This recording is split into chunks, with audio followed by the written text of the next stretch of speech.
and 40s. Fevered work to uncover the atom's secrets continued throughout the early years of the 20th century, as scientists across Europe made many important breakthroughs.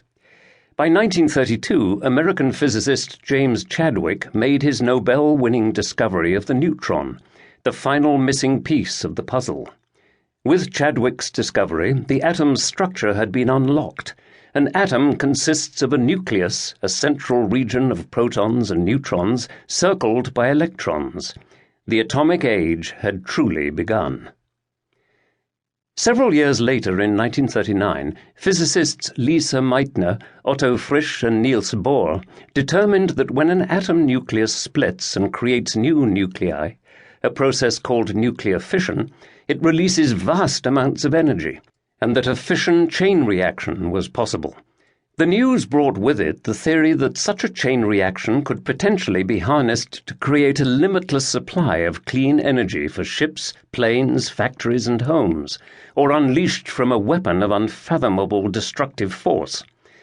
Just 2 days before World War II began, Bohr and John Wheeler published a paper proposing that fission would work better in an environment where a moderator was introduced to slow the speed of neutrons moving within an atom, thus giving them a greater chance to collide and split away from one another.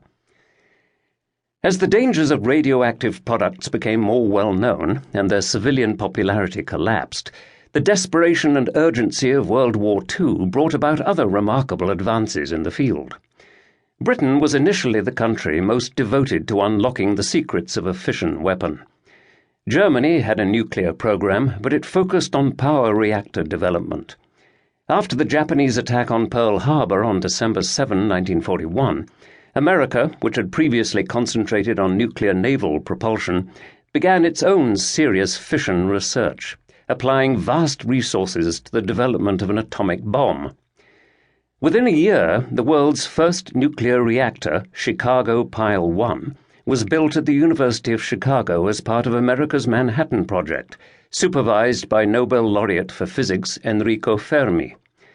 The reactor, famously described by Fermi as a crude pile of black bricks and wooden timbers, first went critical, achieved a self-sustaining chain reaction on December 2, 1942.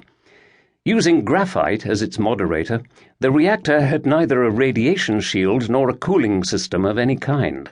It was a massive and reckless risk by Fermi, who had to convince his colleagues that his calculations were accurate enough to rule out an explosion.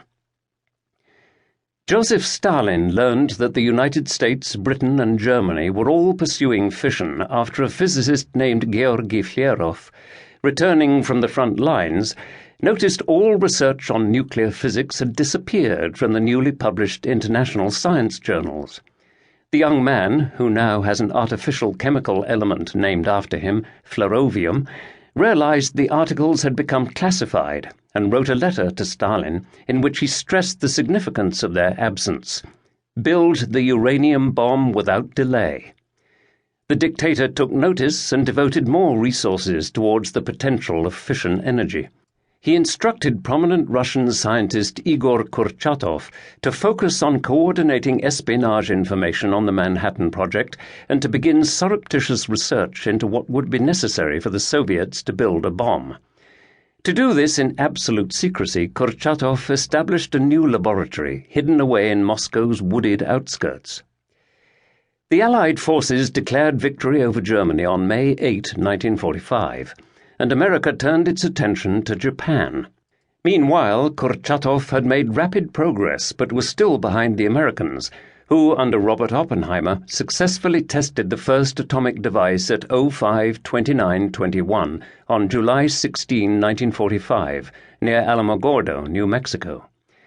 As this was the first time a weapon of such devastating potential had been tested and the consequences were unproven, Fermi offered to take wagers from the physicists and military personnel present as to whether the bomb would ignite the atmosphere, and, if it did, would it only destroy the state or the entire planet.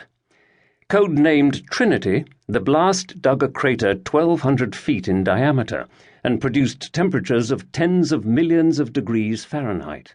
Frightened by what he had witnessed, physicist George Kistya